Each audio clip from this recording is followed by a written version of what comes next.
Bismillahirrahmanirrahim. Assalamualaikum warahmatullahi wabarakatuh. Alhamdulillah, salatu wassalamu ala rasulillah ma ba'du. Pemirsa Wasal TV, apa kabar Anda di rumah? Mudah-mudahan Allah senantiasa memberkahi kita semua. Baik, saya Aidin Alaik Bahtiar kali ini alhamdulillah bisa hadir di ruangan Anda, tentunya dalam program kajian malam yang alhamdulillah disiarkan secara langsung dari studio Wasal TV di Jakarta. Baik, pada kesempatan kali ini hari Ahad ya, hari Ahad tanggal 21 Maret, ini beberapa hari menjelang bulan Ramadan tentunya.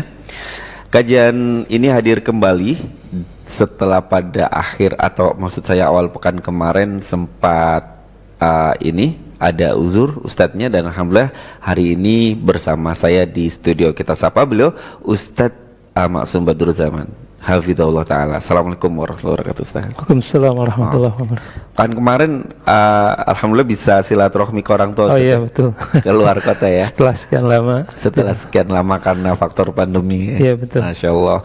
Ya, semoga Allah senantiasa menjaga kita dan segera mengangkat pandemi dari kaum muslimin khususnya di Nusantara ya pemirsa. Baik, pada kesempatan kali ini Ustaz akan menjelaskan materi tentang tanda-tanda mencintai Rasulullah Shallallahu Alaihi Wasallam, dan seperti biasa kami undang Anda untuk turut berpartisipasi selama acara ini berlangsung dengan mengirimkan pertanyaan melalui pesan singkat atau SMS dan pesan WhatsApp ya, ke nomor yang sama. Nomornya ada di layar kaca Anda, mungkin bisa saya bacakan juga di 0821 1724 7997.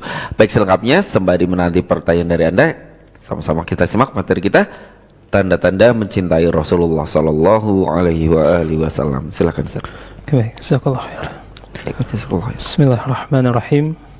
Innal hamdalillah nahmaduhu wa nasta'inuhu wa nastaghfiruh wa na'udzu billahi min shururi anfusina wa min sayyiati a'malina.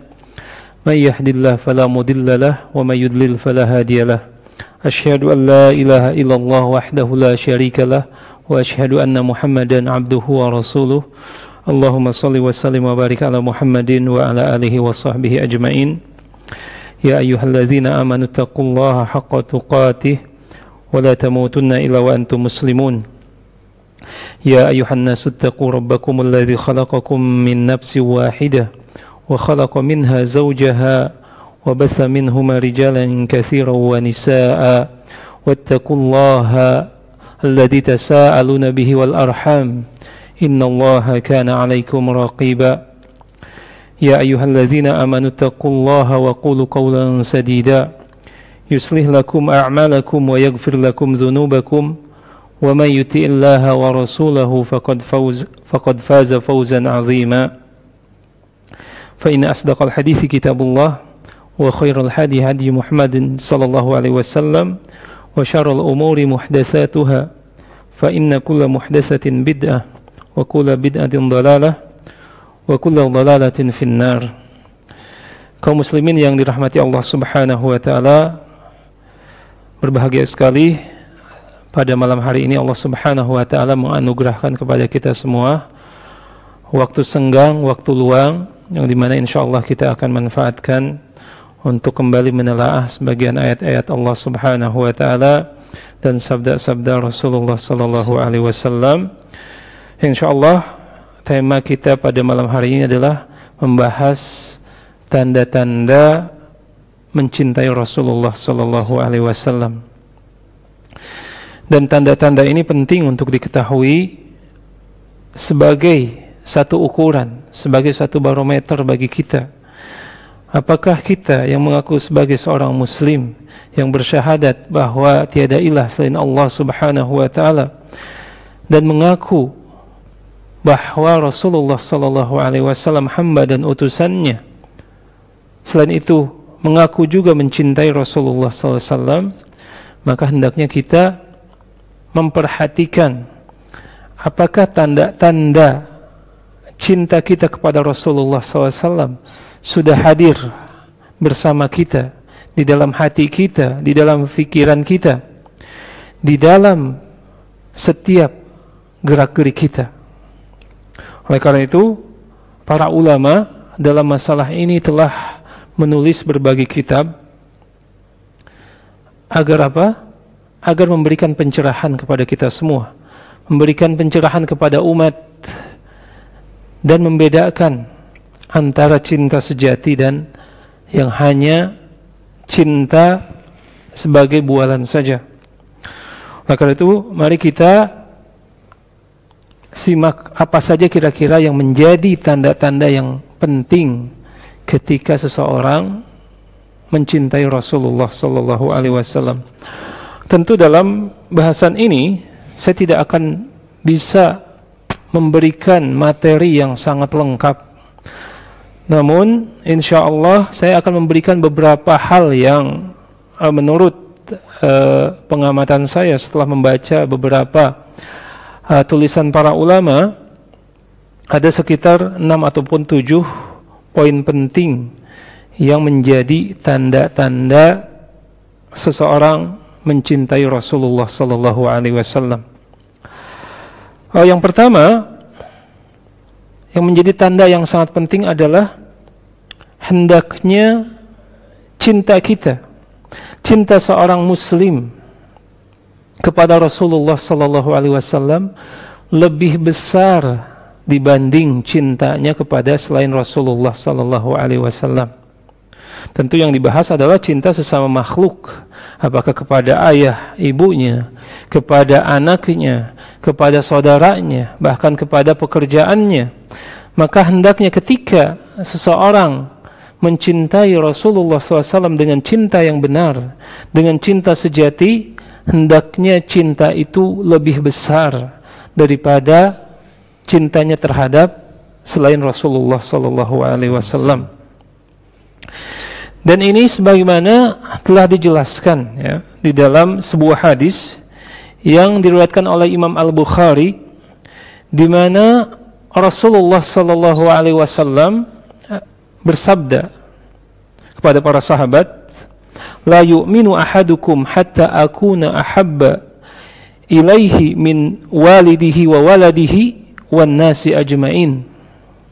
Rasulullah SAW bersabda bahwa tidaklah beriman salah seorang di antara kalian sampai kalian mencintai aku melebihi cintanya kepada orang tuanya, kepada ayahnya, kepada anak-anaknya, dan kepada seluruh manusia.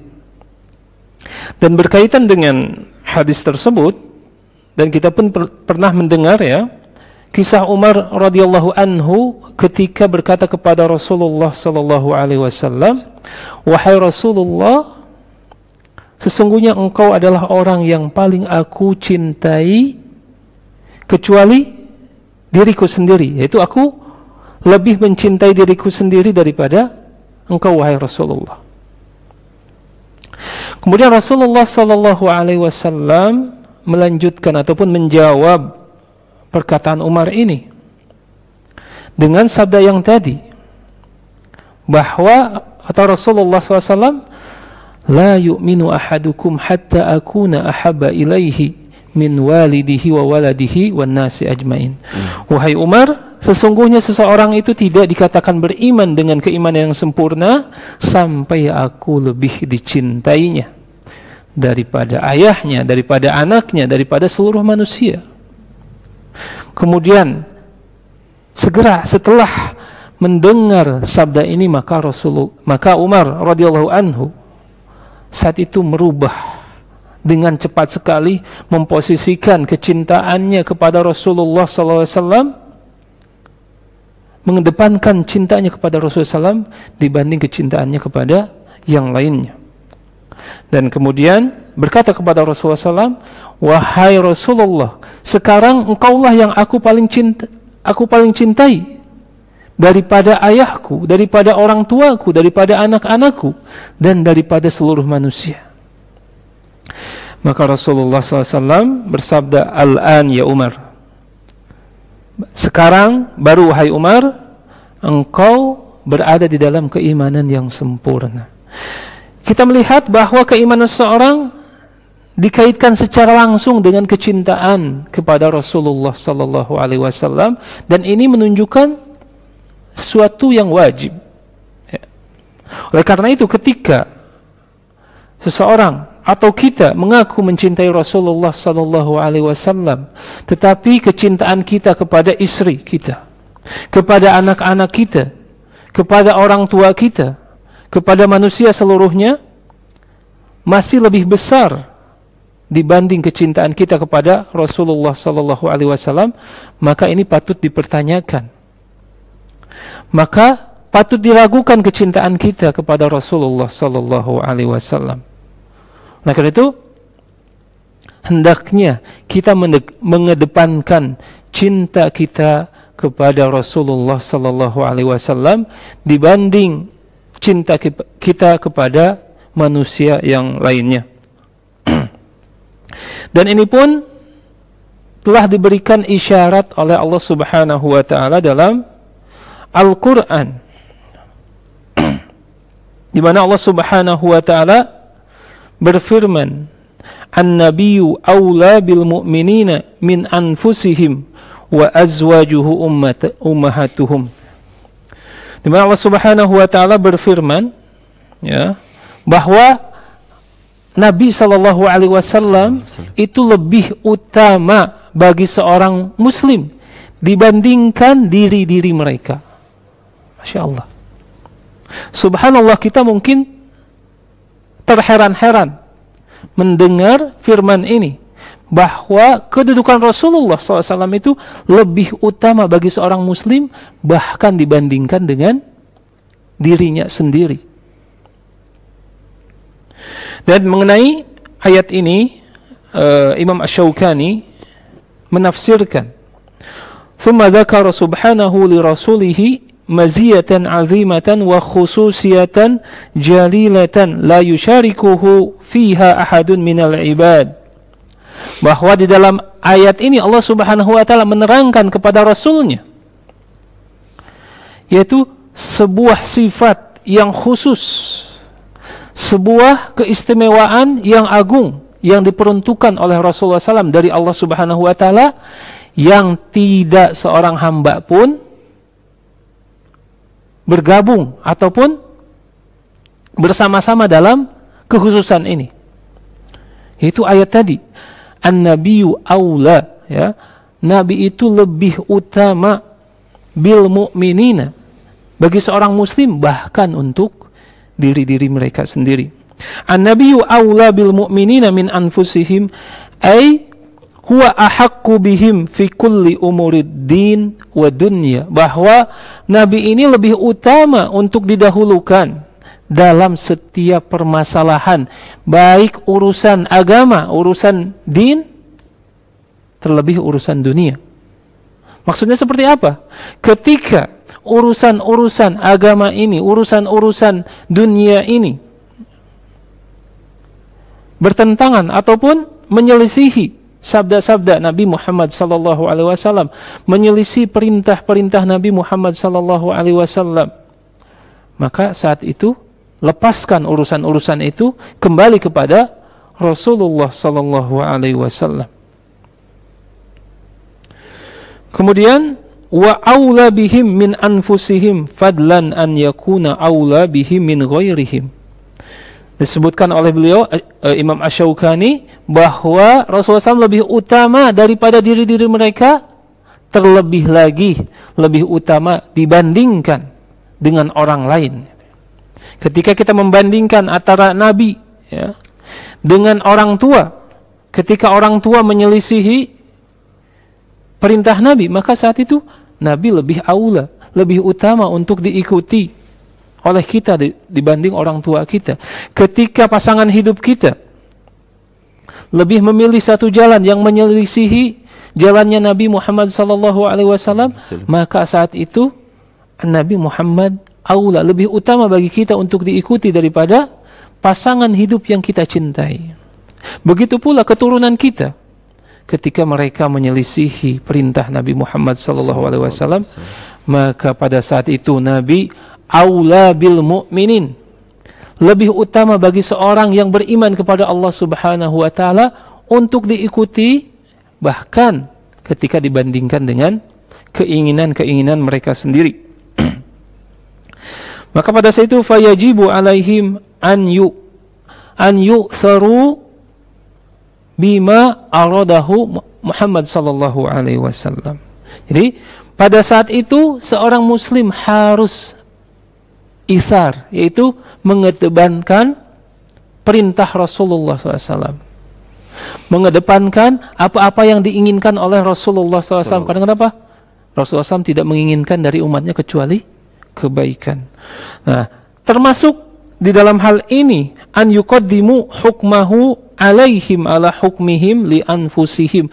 Ketika diri kita pribadi melihat suatu permasalahan, bahkan dalam masalah duniawiyah, katakanlah memilih baju, ya, baju yang kita sukai, ternyata Rasulullah SAW melarang dalam sebuah hadis bagi seorang laki-laki misalkan menggunakan baju yang warna merah, ya, tanpa ada warna yang lainnya. Maka pada saat itu kita mengedepankan pilihan Rasulullah sallallahu alaihi wasallam. Termasuk dalam masalah memilih jodoh. Mungkin seorang lelaki lebih tertarik dengan kecantikan seorang wanita. Tapi ketika mendengar sabda Rasulullah SAW untuk mengedepankan, ketika memilih jodoh, mengedepankan kualitas agamanya, maka pada saat itu pilihlah pilihan Nabi Muhammad sallallahu alaihi wasallam. Kemudian wa man tahaqqaqa fi nafsihi dzalika kataballahu bikamalil iman. Nah, barang siapa yang telah menghadirkan, merealisasikan kecintaan terhadap Nabi Muhammad SAW, mengedepankan perintah-perintah Nabi SAW daripada keinginan dirinya sendiri, maka saat itu dicatat baginya keimanan yang sempurna. Dan barang siapa, ya, yang menjadikan Allah dan Rasulnya lebih ia cintai daripada selainnya, maka Allah janjikan, Rasul janjikan, dia akan menikmati lezatnya, manisnya iman. Sebagaimana sabda Rasulullah SAW yang diriwayatkan oleh Imam Al-Bukhari, "Thalathun man kuna fihi wajada halawatal iman."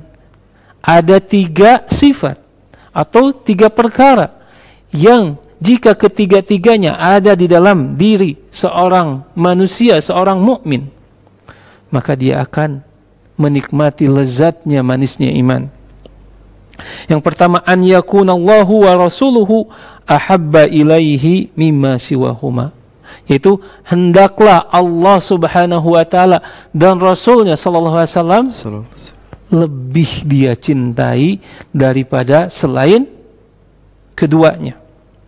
Kemudian wa an yuhibba al-mar'a la yuhibbuhu illa lillah. Dan ketika mencintai seseorang, ya, maka dia tidak mencintainya kecuali karena Allah, kecuali karena Rasulnya. Wa an yakraha an yauda fil kufri kama yakrahu an yuqdhafa finnar. Dan hendaknya dia benci untuk kembali kepada kekufuran sebagaimana dia benci jika dilemparkan ke dalam api, ke dalam neraka.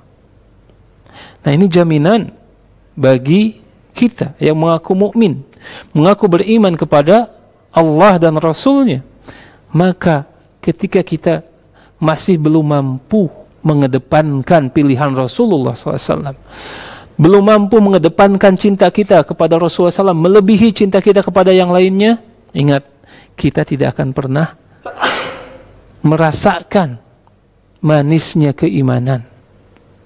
Dan mungkin ini adalah sebuah masalah yang terjadi di banyak manusia saat ini. Ada yang stres, ya, ada yang tidak bahagia. Salah satunya karena mungkin lebih memilih, lebih mencintai orang lain daripada mencintai Allah dan Rasulnya.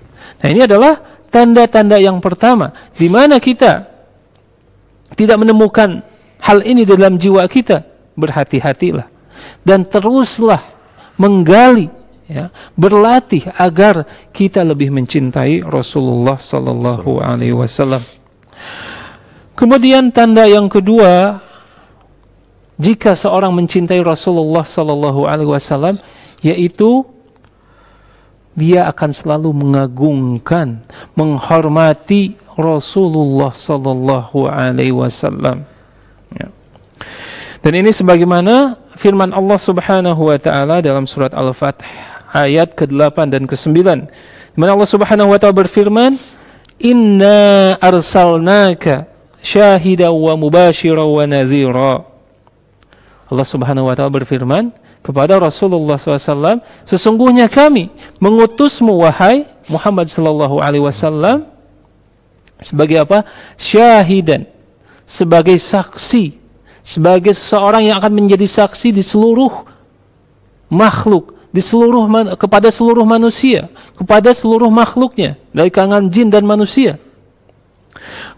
Kemudian wa mubashir, pemberi kabar gembira, yaitu kepada siapa? Kepada orang-orang yang beriman. Wa nadhira, pemberi peringatan kepada siapa? Kepada orang-orang yang kafir. Litu'minu billahi, agar apa? Diutusnya Rasulullah SAW oleh Allah Subhanahu wa taala agar apa? Litu'minu billah, agar kalian semua, wahai jin dan manusia,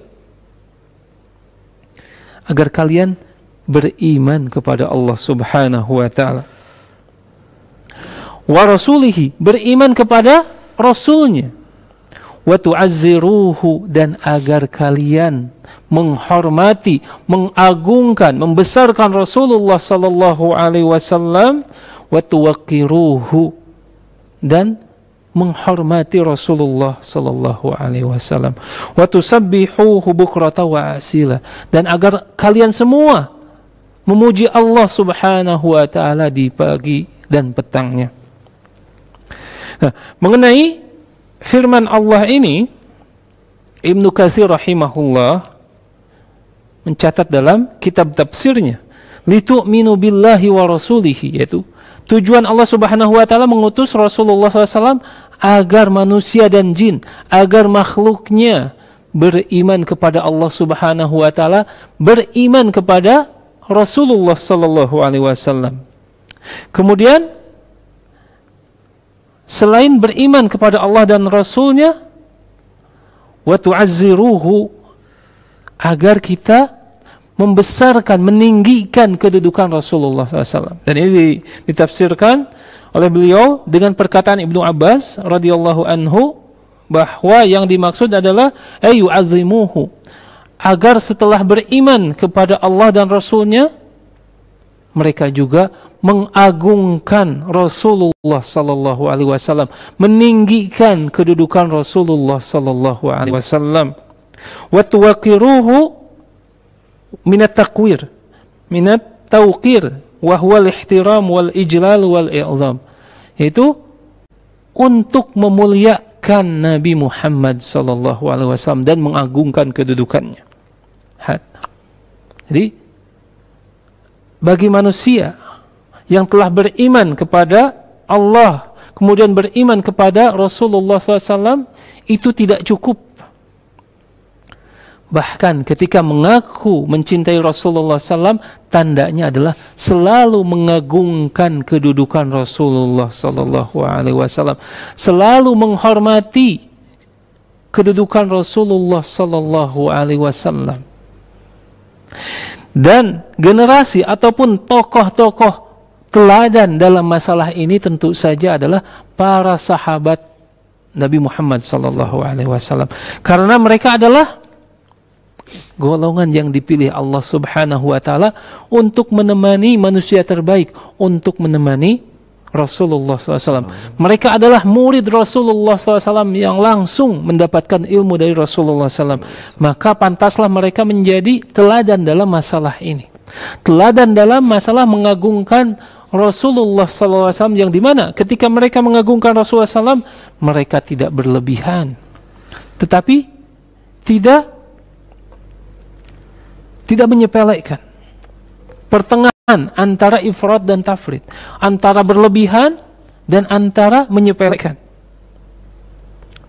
Dan ini telah terbukti ataupun diriwayatkan, ditulis dalam sejarah, bagaimana sahabat Rasulullah sallallahu alaihi wasallam mengagungkan Rasulullah sallallahu alaihi wasallam. Salah satunya yang diriwayatkan oleh Imam Al-Bukhari di dalam sahihnya dari sahabat Urwah bin Mas'ud. Sahabat Urwah bin Mas'ud ini adalah seorang sahabat yang dipilih oleh kaum Quraisy ketika beliau masih kufur. Urwah bin Mas'ud terkenal sebagai seorang delegasi ya, dalam beberapa pertemuan penting. Beliau pernah diutus kepada kekaisaran Roma, kemudian kepada Kisra, ya, orang-orang Majusi, bahkan kepada Najasyi.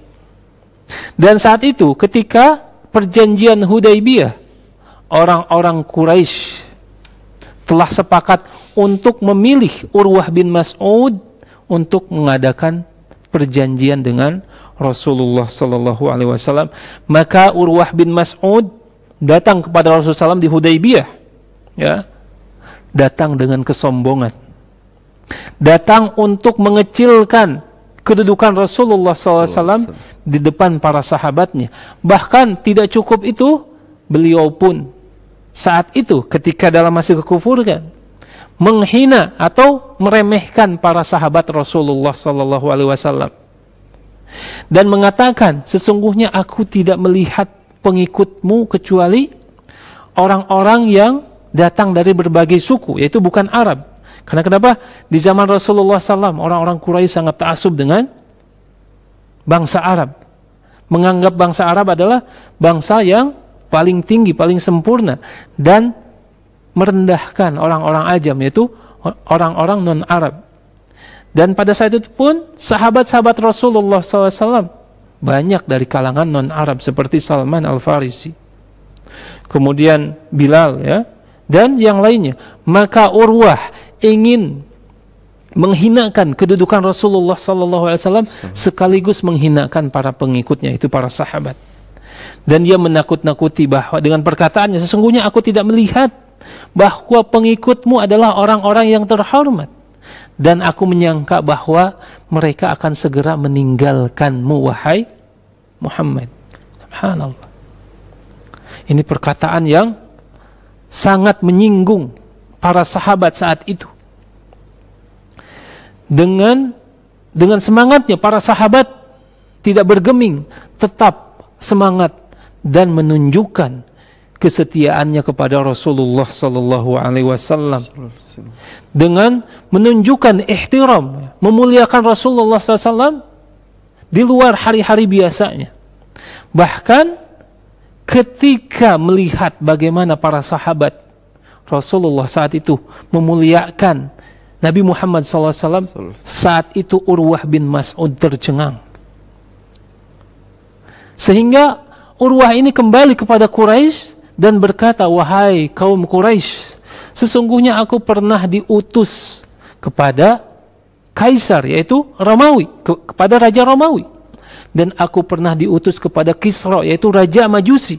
Dan aku pun pernah diutus kepada Najasyi, rajanya negeri Habasyah. Tapi demi Allah, aku tidak pernah mendapati seorang pemimpin, seorang raja yang dimana pengikutnya mengagungkan raja tersebut melebihi pengagungan para sahabat Muhammad kepada Muhammad sallallahu alaihi wasallam.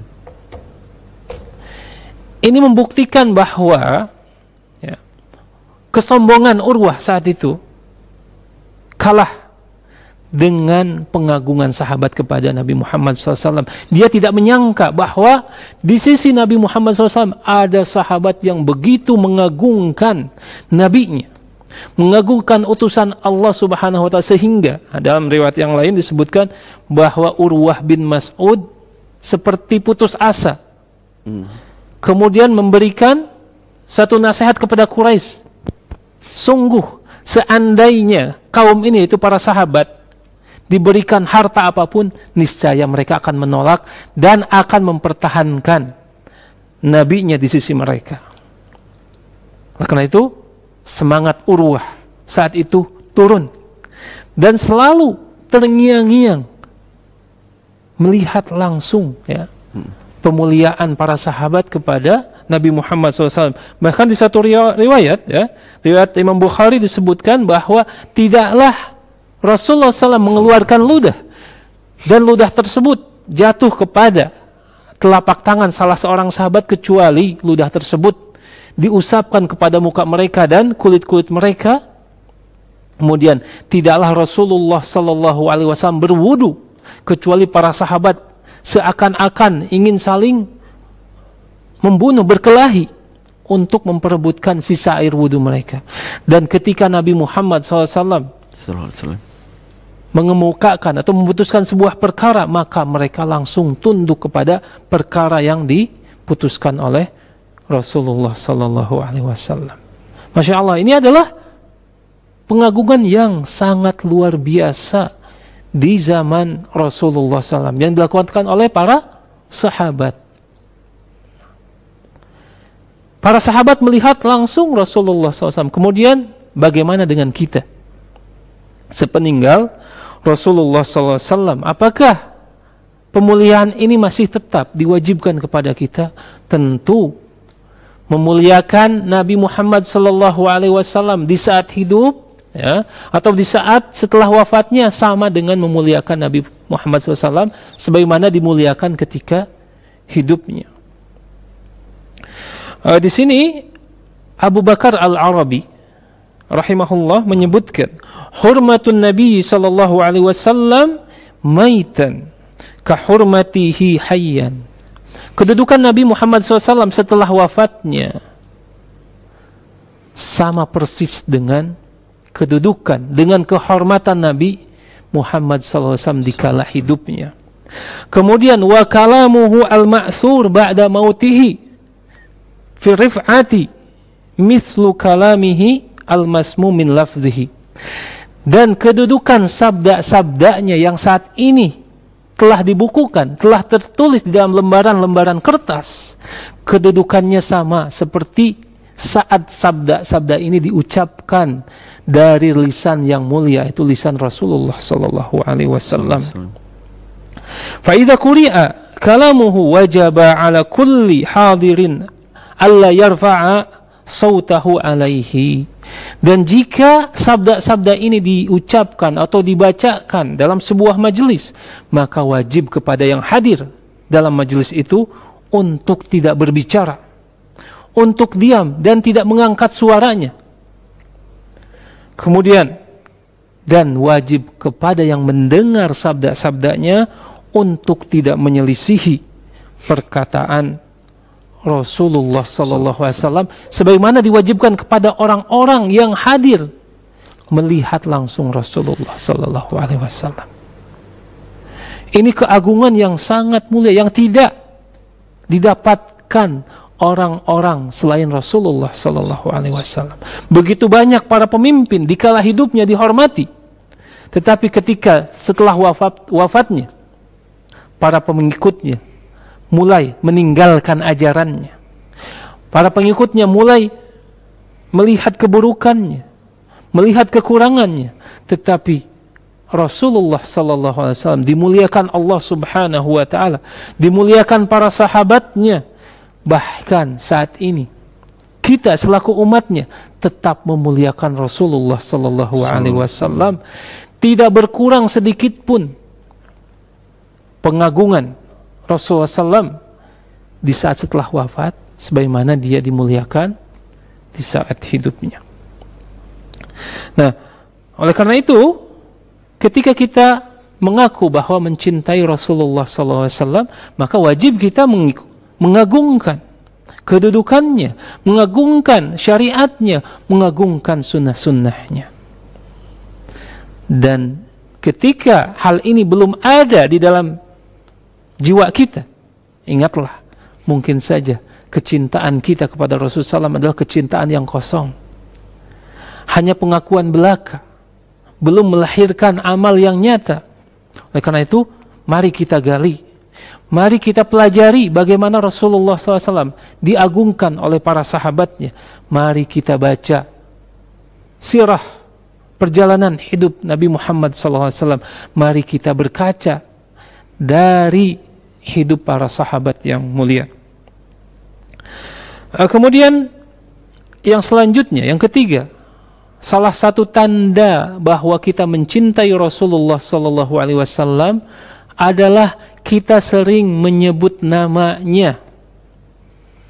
Tentu seorang yang sedang ataupun yang mengatakan bahwa dia mencintai fulan, maka nama fulan akan diulanginya terus, mungkin ditulis-tulisnya, dibangga-banggakan. Maka Rasulullah sallallahu alaihi wasallam lebih utama, aula bil mu'minin, ya. Lebih utama bagi seorang muslim, seorang mukmin yang beriman kepada Allah dan Rasulnya untuk menyebut-nyebut nama Rasulullah sallallahu alaihi wasallam, untuk mengulang-ulang nama Rasulullah sallallahu alaihi wasallam. Dan tentunya dalam masalah ini bukan hanya sekedar mengucapkan nama Nabi Muhammad SAW. Yang dimaksud adalah selalu bersalawat kepada Nabi Muhammad sallallahu alaihi wasallam. Ketika diperdengarkan atau diucapkan nama Muhammad, maka kita langsung menyambut dengan sallallahu alaihi wasallam sebagai sebuah salawat yang diwajibkan kepada para pecinta Nabi Muhammad sallallahu alaihi wasallam. Dan ini pun sesuai dengan firman Allah Subhanahu wa taala surat Al-Ahzab ayat ke-56, di mana Allah Subhanahu wa taala berfirman, "Innallaha wa malaikatahu yusalluna 'alan nabi ya ayyuhalladzina amanu sallu 'alaihi wa sallimu taslima." Ini adalah perintah Allah Subhanahu wa taala kepada kita semua yang mengaku beriman kepada Allah dan Rasulnya. Sesungguhnya Allah dan para malaikatnya bersalawat untuk Nabi Muhammad sallallahu alaihi wasallam. Wahai orang-orang yang beriman, bersalawatlah kalian untuk Nabi Muhammad SAW dan ucapkanlah salam penghormatan kepadanya. Lihat, di dalam ayat ini terdapat kalimat perintah, dan menurut ulama usul, ya, yang dimaksud dengan amr yaitu perintah yaqtadi lil wujub, bahwa perintah itu menunjukkan sesuatu yang wajib.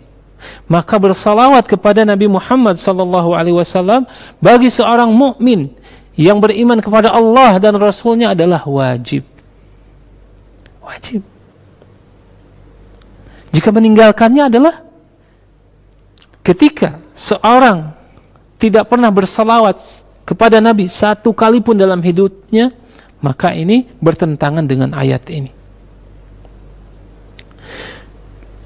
Allah saja, pemilik semesta alam, bersalawat kepada Nabi. Mengapa kita, makhluk yang hina, makhluk yang rendah, tidak mau bersalawat kepada Nabi Muhammad SAW? Padahal salawat ini adalah banyak keutamaannya, banyak fawaidnya, banyak manfaatnya untuk kita. Dan mengenai salawat ini, insya Allah kita akan jadikan satu kajian khusus, membahas secara detail apa yang dimaksud dengan salawat, kemudian apa tujuannya, apa faidahnya, ya.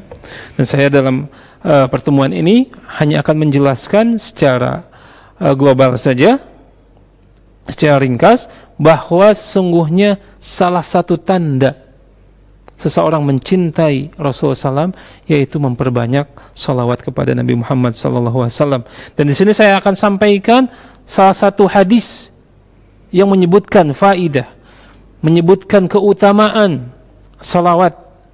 Dan hadis ini diriwayatkan oleh Imam At-Tirmizi, kemudian disahihkan atau dihasankan oleh Syekh Albani rahimahullah, ya, bahwa hadis ini berkenaan dengan kisah Ubay bin Ka'ab, seorang sahabat yang mulia.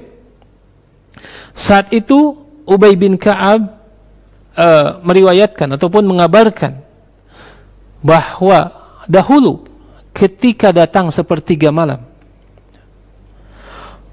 Rasulullah sallallahu alaihi wasallam biasa berdiri dan memanggil para sahabatnya, mengingatkan untuk berzikir, mengingat Allah Subhanahu wa taala. Faqala ya ayuhan nas uzkurullah, uzkurullah.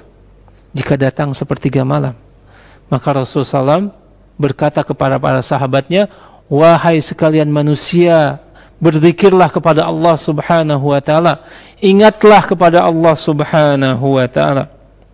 Kemudian salah satu kebiasaan Ubay adalah berdoa. Dan saat itu Ubay bin Ka'ab memiliki waktu untuk berdoa yang sangat cukup untuk menyampaikan hajat-hajatnya kepada Allah Subhanahu wa taala. Dan Ubay menanyakan kepada Rasulullah SAW, bagaimana jika membagi waktu doa ini sebagiannya untuk bersalawat kepada engkau, wahai Rasulullah.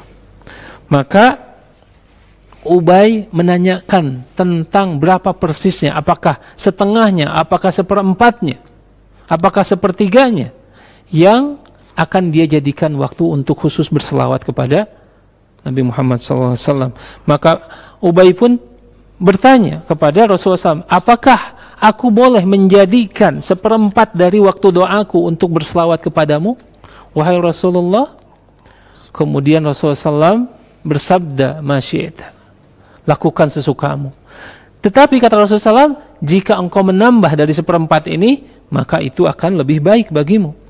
Maka Ubay pun bertanya lagi, kalau setengahnya bagaimana? Maka Rasulullah SAW pun menjawab, masyi'ta, terserah engkau. Tetapi kalau engkau menambah dari setengah itu, maka itu lebih baik untukmu. Kemudian akhirnya Ubay berkata, bagaimana kalau 2/3-nya? Lagi-lagi Rasulullah SAW berkata, terserah engkau. Tetapi kalau engkau menambah dari 2/3 itu untuk berselawat kepadaku, maka itu lebih baik darimu. Sampai akhirnya Ubay bin Ka'ab saat itu menjadikan seluruh waktunya untuk berdoa pada saat itu, menghususkan untuk membacakan salawat kepada Nabi Muhammad SAW. Dan akhirnya Rasulullah SAW bersabda kepada Ubay, jika engkau menjadikan seluruh waktumu untuk berdoa, dijadikan waktu untuk salawat kepadaku, maka itu sudah mencukupi seluruhnya. Doamu akan dikabulkan oleh Allah Subhanahu wa ta'ala, dan dosa-dosamu akan dihapuskan oleh Allah Subhanahu wa ta'ala. Ini adalah kemuliaan bagi kita, kemudian keutamaan bagi kita, terlebih yang mengaku mencintai Nabi Muhammad sallallahu alaihi wasallam. Mengapa kita pelit untuk bersalawat kepada Nabi Muhammad sallallahu alaihi wasallam? Mengapa kita hanya bersalawat pada waktu salat saja? Mengapa ketika kita diperdengarkan nama Muhammad, kita tidak menyambutnya dengan ucapan sallallahu alaihi wasallam? Oleh karena itu, ketika kita belum membiasakan diri dengan hal-hal seperti ini, jangan-jangan kecintaan kita terhadap Nabi Muhammad SAW itu adalah kecintaan yang palsu, kecintaan yang masih derajatnya rendah. Oleh karena itu, marilah kita berusaha melatih diri kita untuk lebih mencintai Rasulullah SAW dan untuk membiasakan bersalawat kepada Nabi Muhammad SAW. Kemudian dalam hadis tadi disebutkan mengapa demikian. Kok bisa? Gitu ya. Ubay meninggalkan seluruh doanya, mengganti dengan salawat, dan doa-doanya, keinginannya dikabulkan oleh Allah Subhanahu wa taala. Selain itu, dosanya diampuni oleh Allah Subhanahu wa taala, karena ini berkaitan dengan fadilah, keutamaan salawat, di mana Rasulullah sallallahu alaihi wasallam bersabda, "Man shalla alayya wahidatan atau marratan," barang siapa yang bersalawat kepadaku satu kali, sallallahu alaihi asyra marrat, maka Allah Subhanahu wa taala akan membalas salawat itu dengan 10 kali salawat untuknya. Dan salawat Allah kepada nabinya adalah memuji-muji Nabi Muhammad sallallahu alaihi wasallam, menyebut-nyebut nama Nabi Muhammad SAW di kalangan para malaikatnya di langit. Begitu pula salawat malaikat terhadap Rasulullah SAW, yaitu memohonkan ampunan, memohonkan rahmat kepada Allah Subhanahu wa taala bagi Rasulullah SAW agar selalu dijaga dari keburukan. Begitu pula salawat kita kepada Nabi Muhammad sallallahu alaihi wasallam, yaitu memohon kepada Allah Subhanahu wa taala untuk menyanjung nama Rasulullah SAW dan diperdengarkan kepada penduduk langit. Ini adalah makna salawat atau sebagian makna salawat yang dipilih oleh para ulama. Ya. Dalam hal ini adalah pendapatnya Abul Aliyah, kemudian Ibnul Qayyim rahimahullah, dan dari ulama yang sezaman dengan kita adalah Syekh Muhammad Saleh bin Al-Utsaimin, bahwa makna salawat kita terhadap Rasulullah SAW itu memohon kepada Allah Subhanahu wa taala agar Rasulullah SAW namanya disanjung dan diperdengarkan kepada penduduk langit, yaitu kalangan para malaikat.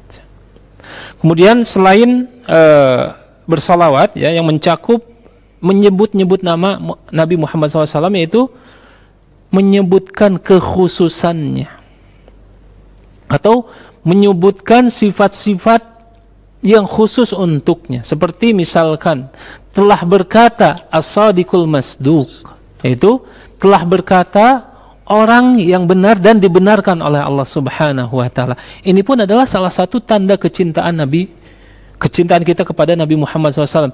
Selain kita menyebutkan nama, misalkan telah berkata Nabi Muhammad, tapi kita tambahkan dengan sifat yang lain, telah berkata, telah bersabda Nabi Muhammad al-Amin, Nabi Muhammad SAW yang amanah.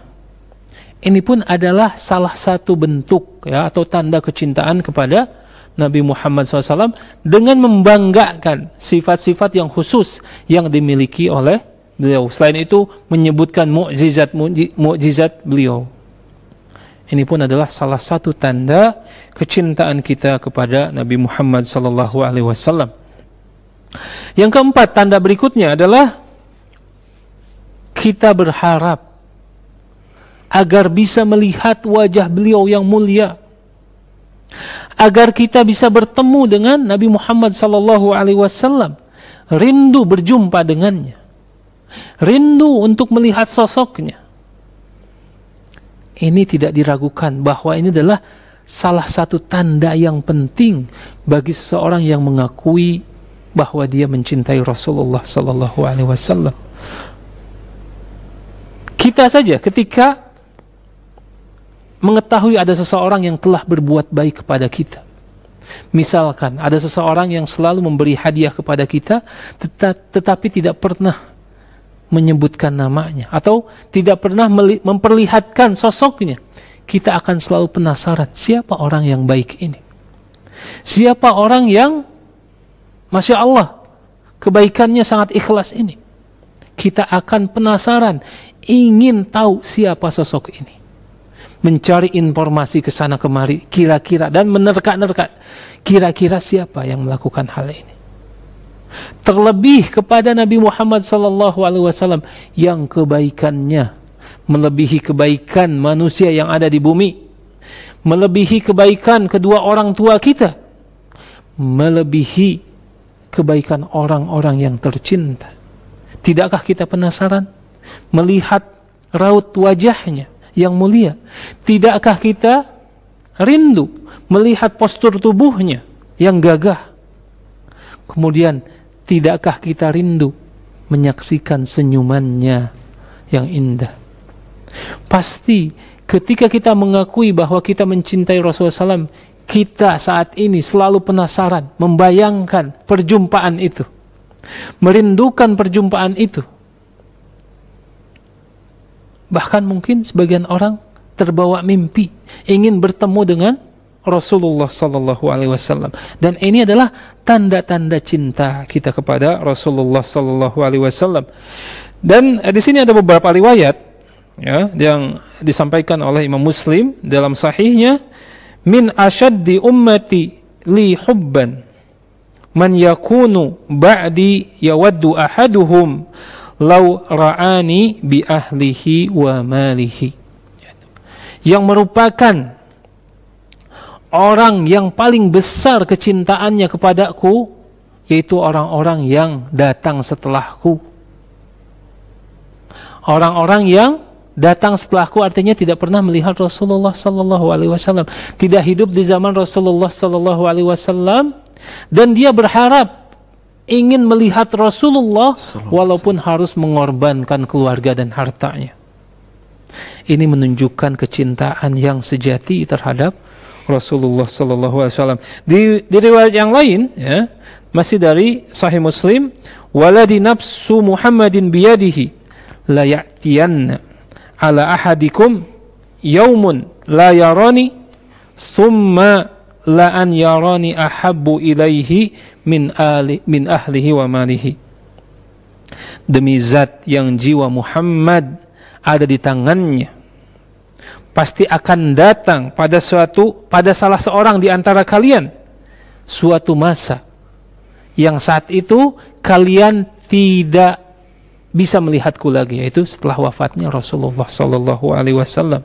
Ini para sahabat yang pernah melihat Rasulullah sallallahu alaihi wasallam kemudian menyaksikan wafatnya Rasulullah sallallahu alaihi wasallam, akan datang kepada kalian suatu masa di mana kalian tidak bisa melihatku lagi, dan akan datang satu saat di mana melihatku lebih kalian cintai daripada harta-harta kalian dan keluarga-keluarga kalian. Subhanallah. Subhanallah. Ini adalah dambaan kita semua yang mengaku umat Nabi Muhammad sallallahu alaihi wasallam. Terlebih para sahabat yang pernah melihat Nabi Muhammad SAW, yang pernah mendengar Rasulullah sallallahu alaihi wasallam, yang pernah diajari oleh Nabi Muhammad sallallahu alaihi wasallam. Begitu besar keinginan mereka untuk bertemu lagi dengan Rasulullah sallallahu alaihi wasallam. Dan hal ini senada dengan asbabun nuzul, sebab turunnya sebuah ayat dalam surat An-Nisa ayat ke-69, di mana ada seorang lelaki Ansar datang menangis kepada Rasulullah sallallahu alaihi wasallam. Kemudian ditanya, "Apa yang membuat engkau menangis wahai fulan?" "Sesungguhnya wahai Rasulullah, jika aku berada di dalam rumahku, aku selalu mengingat namamu, selalu mengingat akan dirimu, dan aku selalu ingin langsung berjumpa denganmu. Makanya aku mendatangimu, wahai Rasulullah SAW.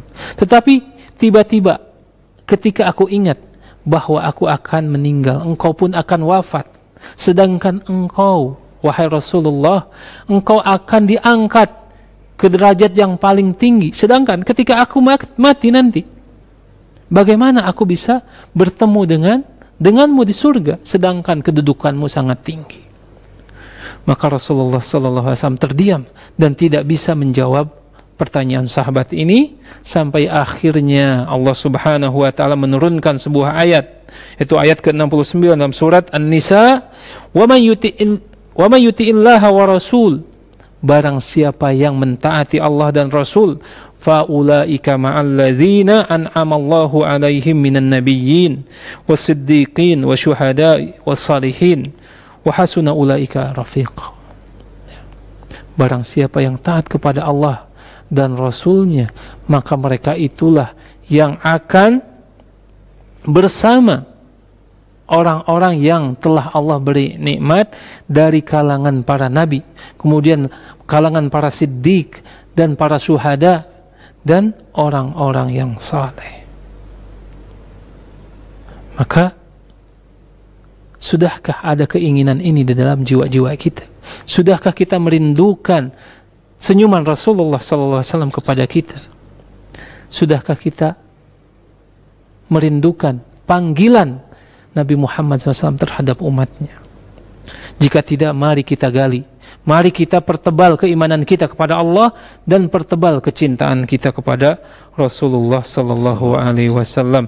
Kemudian yang selanjutnya, yang termasuk tanda-tanda kecintaan kita kepada Nabi Muhammad SAW adalah mencintai orang-orang yang dicintai oleh Rasulullah SAW dari kalangan keluarganya, istri-istrinya, ya, keturunan-keturunannya, ahlu baitnya, kemudian para sahabatnya.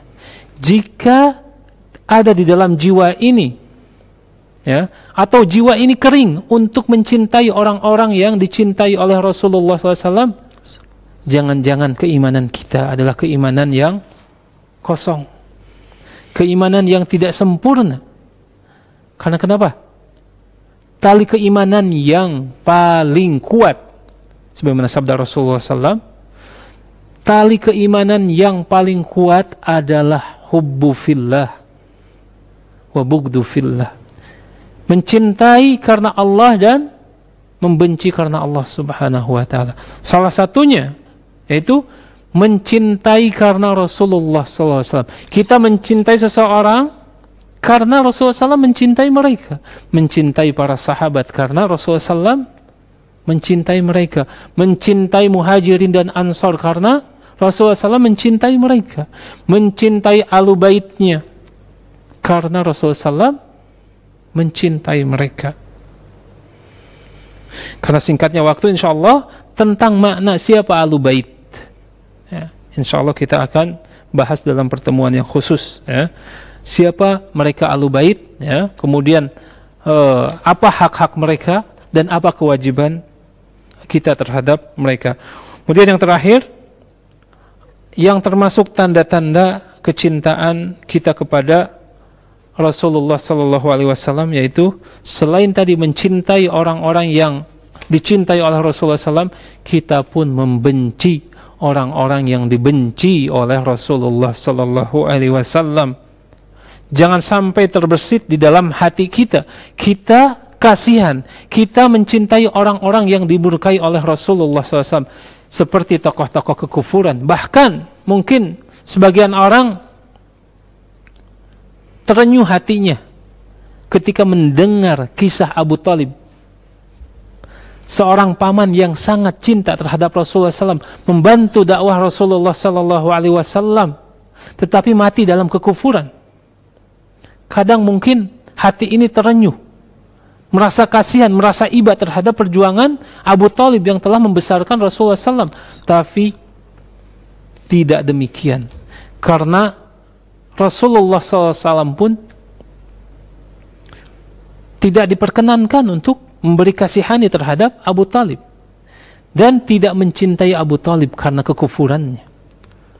Bahkan Ali bin Abi Talib di hari kematian Abu Talib mengatakan kepada Rasulullah Sallallahu Alaihi Wasallam, lihat, saking cintanya terhadap Allah dan Rasulnya, kemudian saking bencinya terhadap kekufuran, maka Ali yang merupakan anak dari Abu Talib berkata kepada Rasulullah SAW, wahai Rasulullah, sesungguhnya pamanmu yang tua, yang sesat itu telah mati.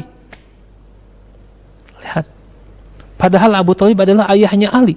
Tetapi karena Ali lebih mencintai Allah dan Rasulnya, mencintai keimanan dan membenci kekufuran, sehingga pada saat itu Ali berkata, sesungguhnya pamanmu, wahai Rasulullah, pamanmu yang sudah tua renta dan yang sesat itu telah mati.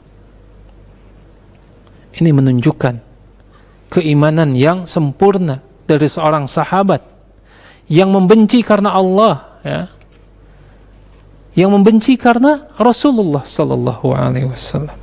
Nah, dan inilah beberapa hal yang bisa saya sampaikan dari banyak sekali, ya, tanda-tanda kecintaan seorang Muslim, seorang mukmin kepada Nabi Muhammad Sallallahu Alaihi Wasallam. Begitu banyak yang membutuhkan, ya, bukan satu majelis saja, tapi mudah-mudahan beberapa poin penting ini bisa mewakili beberapa ciri-ciri seorang Muslim telah mencintai Nabi Muhammad Sallallahu Alaihi Wasallam.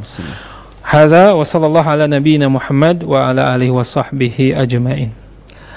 Iya, pemirsa Sal TV yang berbahagia, ada sekitar 10 tanda-tanda mencintai Rasulullah SAW. Dan pada kesempatan pertemuan kali ini Ustadz menyampaikan 5, Ustadz. 5, ya. Jadi 5 lagi insya Allah pekan depan, insya Allah ta'ala. Baik, pertanyaannya Ustadz, kalau misalnya 10 atau, ya ini baru disampaikan 5, kalau misalnya kurang dari 1, ini berarti dia tidak cinta dong sama Rasulullah gitu? Ya, begini, bahwa kecintaan ini tergantung dengan keimanan seseorang, ya. Dan keimanan itu yazid wa yanqus, bertambah dan berkurang. Oleh karena itu ketika ada beberapa hal yang tidak tampak dari tanda-tanda kecintaan ini, maka ini menunjukkan lemahnya iman atau kurangnya keimanan seseorang terhadap risalah ataupun pribadi Nabi Muhammad SAW secara utuh. Ya mungkin kita ya tidak jauh-jauh, kita yang mengaku belajar agama, kemudian telah membaca sirah nabawiyah, tetapi begitu banyak ilmu yang luput dari pikiran kita.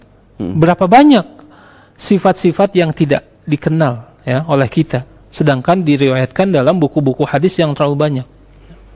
Kemudian seberapa banyak kita telah membaca hadis-hadis tersebut, sehingga ketika ilmu ini bertambah, maka kecintaan ini secara otomatis akan bertambah. Ya, karena ilmu ini adalah unsur-unsur keimanan, unsur-unsur yang menumbuhkan keimanan, memperkuat keimanan, sehingga ya, makanya tadi saya sampaikan contoh terbaik dalam masalah ini adalah para sahabat, karena mereka belajar langsung dari Rasulullah SAW, mereka melihat langsung Rasulullah SAW, mereka melihat secara langsung akhlak, adab ya Rasulullah SAW. Maka tidak bisa disamaratakan antara seseorang dengan yang lainnya dalam masalah ini. Jadi karena ini berkaitan dengan kesempurnaan iman. Semakin banyak ilmunya, maka semakin besar potensi keimanan dan kesempurnaan kecintaan kepada Rasulullah SAW. Baik, ya pada zaman Rasulullah SAW tentunya ada apa namanya qasidah atau musik-musik gitu ya. Nah pada hari ini dewasa ini orang-orang menganggap dengan membuat musik-musik yang temanya salawat Nabi itu menunjukkan rasa cinta. Nah ini Kak, apakah ini termasuk tanda-tanda mencintai Rasulullah? Ya, jadi sebenarnya semua mengakui bahwa mereka cinta kepada, atau setiap muslim mengakui bahwa dirinya mencintai Nabi Muhammad SAW. Tapi kadangkala ya terjebak dalam kaifiyah, tata cara mengekspresikan kecintaan kepada Nabi Muhammad SAW. Oleh karena itu saya tekankan lagi bahwa teladan terbaik dalam masalah ini adalah para sahabat Nabi Muhammad SAW. Kita tidak meragukan bahwa orang-orang yang sekarang ya membuat nyanyian dengan musik menyanjung Rasulullah SAW, saya tidak memungkiri bahwa mereka mencintai Rasulullah SAW. Tapi di sisi lain mereka tidak sadar sedang bermaksiat kepada Rasulullah SAW ya, dengan membuat sesuatu yang baru ataupun melanggar beberapa larangan dari Rasulullah SAW. Yang ini menyimpulkan ataupun menggambarkan kepada kita ada kontradiksi yang sangat jelas antara kecintaan dan hal-hal yang membatalkannya ya. Karena kecintaan ini tidak bisa diekspresikan sesuai dengan hawa nafsu kita, apalagi sudah jelas misalkan ada larangan-larangan tentang keharaman musik ya, kemudian atau bersalawat terlalu berlebihan kepada Nabi SAW sehingga membuat puisi-puisi yang kadang-kadang maknanya itu keluar dari sanjungan ya, atau melebihi hak-hak seorang Nabi. Seperti misalnya kalimat anta syamsun, bagaimana saya juga nggak hafal. Engkau adalah matahari, engkau di sini kan kayaknya Nabi tuh kalau kita urutin saja. Itu boleh nggak sih Ustaz? Ya, ketika lafad-lafad ini tidak bertentangan dengan makna syar'i atau larangan syar'i ya, maka itu diperbolehkan karena Rasulullah SAW pernah menganalogikan permisalan dirinya ya, seperti bulan purnama ya, di malam purnama dan dibandingkan dengan bintang-bintang. Ketika ada dalilnya dari Al-Quran atau Al-Hadis, kemudian kita memakai sanjungan tersebut tanpa berlebihan, maka pada asalnya itu mubah. Ya. Tapi yang dikhawatirkan misalkan nur ala nur gitu kan, itu cahaya di atas cahaya. Padahal dalam surat An-Nur Allah menyebutkan bahwa itulah Allah Subhanahu wa taala, nur ala nur gitu ya. Maka pada saat itu maka kita dilarang untuk mengekspresikan kecintaan kita dengan sebuah puisi yang bertentangan dengan akidah seorang muslim. Mungkin dalam masalah yang sederhana ya, dan ini ternyata diambil dari hadis Nabi Muhammad SAW tentang masalah cincinnya. Ya, bahwa di atas cincin Nabi Muhammad SAW itu tertulis stempel Muhammad Rasul Allah. Allahnya di atas. Kata-kata Muhammadnya di bawah. Jadi cincin Nabi itu disebutkan oleh para ulama, salah satunya dalam syarah Syama'il Muhammadiyah tertulis namanya 3 tingkat. Muhammad Rasul Allah. Lafaz Allah itu di atas lafaz Muhammad. Nah, ini pun kita ketika menunjukkan kecintaan dengan menempelkan kaligrafi, gitu ya, seharusnya mengikuti dalil-dalil yang ada, gitu, tidak mensejajarkan kanan kiri. Ya, gitu ya. Ini adalah satu adab, ya, adab yang diperintahkan oleh syariat. Jangan menyamaratakan kedudukan Allah dan Rasulnya, karena Rasul sendiri, gitu, sudah menerangkan adab dalam ketika memakai cincin yang seperti itu. Ini adalah hal mungkin yang sederhana, gitu ya. Terlebih dalam hal-hal yang lain yang terdapat larangan dari syariat berupa ancaman, ya. Maka ini tidak selayaknya kita mencampur adukan antara kecintaan kepada Nabi Muhammad SAW dan maksiat kepada Allah Subhanahu wa Ta'ala. Baik ya, sebagai pertanyaan terakhir, satu pertanyaan dari pemirsa mungkin ya. Ya, melalui pesan singkat. Kalau kita memiliki Al-Quran yang sudah rusak, lalu kita ganti dengan yang baru, lalu bagaimana dengan Al-Quran yang sudah rusak dan tidak kita pakai lagi? Ini maksudnya mungkin mau diapain lagi nih gitu? Adakah perlakuan khusus gitu Ustaz? Baik, solusinya sudah ada di dalam sirah, ya. Sirah para sahabat, sirah Khulafaur Rasyidin, ya.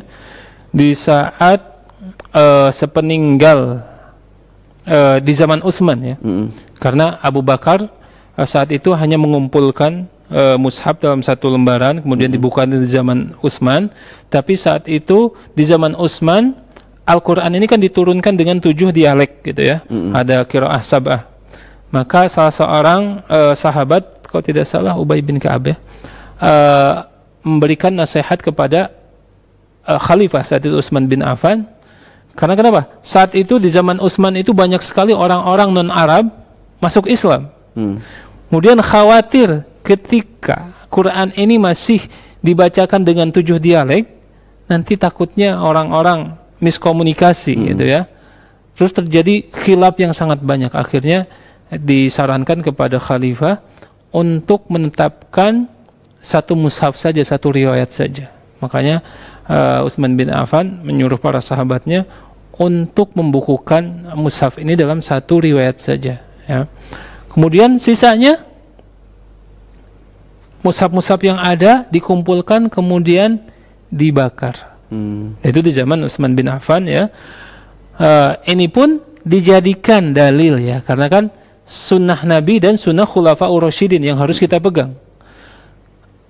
Utsman bin Affan telah mencontohkan membakar mushaf yang sudah istilahnya sudah tidak terpakai. Ya, terlebih lagi kalau kedudukan mushaf di zaman itu kalau kita bahasakan lebih sakral lagi. Tapi saat itu kesepakatan sahabat kemudian ulama di zaman itu untuk, ya, membakar mushaf yang ada, kemudian untuk menguburnya di tempat yang baik. Begitu pula terjadi pada masa ini, ya, ketika misalkan mushaf-mushafnya sudah lecek, sobek gitu kan. Hilang. Kemudian terlebih lagi misalkan khatnya, ya. Karena kita kan mungkin saat ini belajar dengan khat yang standar Utsmani, gitu ya. Sedangkan Quran yang dicetak di zaman tahun 60-an, 70-an, khatnya masih tebal, gitu ya, tidak terbaca oleh kita. Dikumpulkan, kemudian dibakar dan ditempatkan di tempat yang baik. Artinya setelah dibakar itu tidak dibuang di tempat kotor dan yang lainnya. Tapi para ulama menyebutkan bahwa dikubur di tempat di tanah yang baik, ya. Jangan dikubur di tanah tapi tempat buang sampah gitu ya.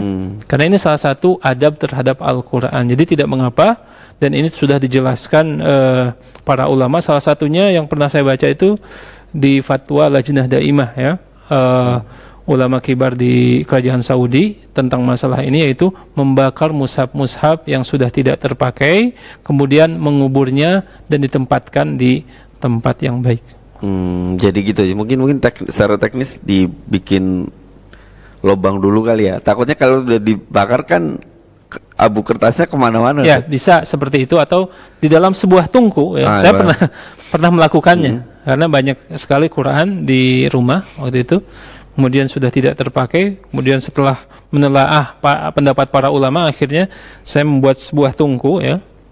Kemudian ditempatkan kayu bakar di atasnya, baru setelah menyala, ya, apinya tidak ada, ditempatkan mushaf-mushaf tersebut, baru dibakar seperti itu. Ya. Dan langsung ditempatkan di tempat yang baik, ataupun ketika misalkan berterbangan, ya, ditaruh saat itu di tempat yang tinggi. Itu kan akan menjadi debu secara otomatis. Terbang itu tidak menjadi masalah. Oke, baik. Ya, jazakallah khairan Ustaz Mas Badrul Zaman, dan kepada Anda pemirsa Wasal TV yang berbahagia, tentunya kami juga mengucapkan jazakumullah khairan katsir atas kebersamaan dan atensi dari Anda. Baik, masih ada 5 ya, kurang lebih 5 tanda-tanda mencintai Rasulullah SAW yang akan atau yang belum dibahas oleh Ustadz Maksum, dan insya Allah akan dibahas pada pertemuan berikutnya. Jadi tadi ternyata kalau misalnya satu tanda itu kita tidak memiliki, bukan berarti kita tidak cinta. Tapi memang mencintai itu gampang sih. Pembuktiannya yang pembuktian, dan apakah orang yang kita cintai juga mencintai kita. Nah itu jadi masalah lagi ya. Mencari ridho orang yang kita cintai. Iya, karena mengaku mencintai itu gampang. Persoalannya dianya cinta nggak sama kita ya. Baik ya, tapi kalau kasusnya Rasulullah nggak ada, kita gimana ya? Ya, mengikuti. Nggak, maksudnya misalnya Zat, permisalannya kalau saya mencintai seseorang, semua orang bisa mencintai dia gitu, mengaku, oh iya saya juga cinta sih.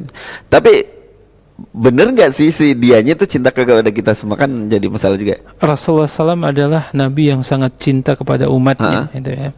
Tidak diragukan lagi. Tinggal kita memposisikan diri sebagai umatnya dan menghimpun sifat-sifat yang akan menjadi sifat umatnya, itu saja. Ya. Jadi kumpulkan sifat-sifat itu agar kita layak dijadikan atau disebut sebagai umat Rasulullah Sallallahu Alaihi Wasallam. Baik, masya Allah. Ya.